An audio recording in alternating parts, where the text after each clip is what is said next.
Bonjour. Dans la vidéo précédente, nous avons exploré l'agentique AI. Un agent interagit avec des systèmes et prend des décisions. Mais derrière chaque agent, il y a un cerveau, il y a un modèle, un LLM. La question devient alors stratégique. Comment adapter ce modèle à votre contexte? Faut-il modifier ses paramètres internes par du fine-tuning ou l'augmenter dynamiquement grâce au RAG? Dans une logique agentique, ce choix conditionne la robustesse, l'évolutivité et la gouvernance de votre architecture IA. Pour comprendre simplement, imaginez que vous disposez d'un LLM que vous souhaitez adapter à votre organisation. Deux stratégies sont possibles. La première consiste à ajuster les paramètres internes du modèle afin de spécialiser son comportement.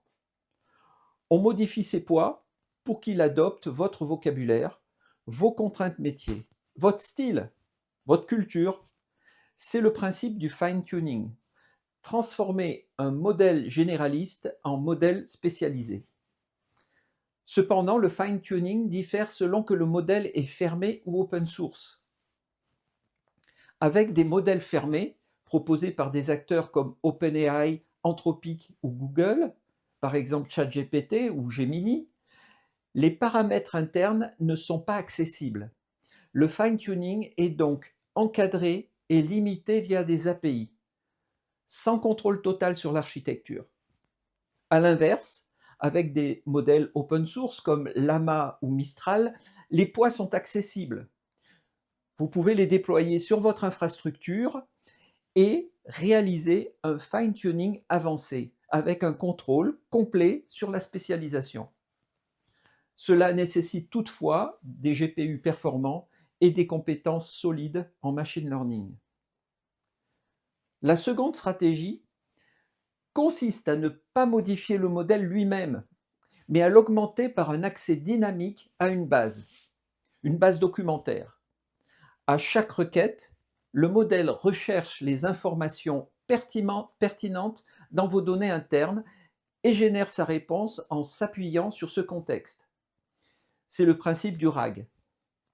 Dans ce cas, le modèle reste généraliste, mais il est enrichi par une mémoire externe, spécialisée. La différence est donc fondamentale. Le fine-tuning modifie les paramètres internes, les paramètres du modèle. Le RAG ajoute du contexte sans altérer ses poids. En 2026, dans la majorité des entreprises, le RAG est privilégié. Il est plus rapide à déployer, plus flexible et plus simple à maintenir. Le fine-tuning est réservé aux cas spécifiques. Des modèles embarqués, par exemple des voitures autonomes, exigences fortes de latence et contraintes réglementaires ou besoin de spécialisation profonde et stable. Donc, la question n'est pas uniquement technique, elle est stratégique. Quelle est l'exposition au risque de dérive ou de sénescence du modèle? Et quelle gouvernance mettre en place pour en maîtriser le cycle de vie? Souhaitez-vous transformer le modèle en profondeur avec le risque d'altérer progressivement ses capacités générales par des fine-tunings successifs ou l'augmenter de manière réversible en lui donnant l'accès à la bonne information au bon moment? C'est précisément là que commence l'architecture intelligente. Restez avec nous pour explorer ce voyage incroyable.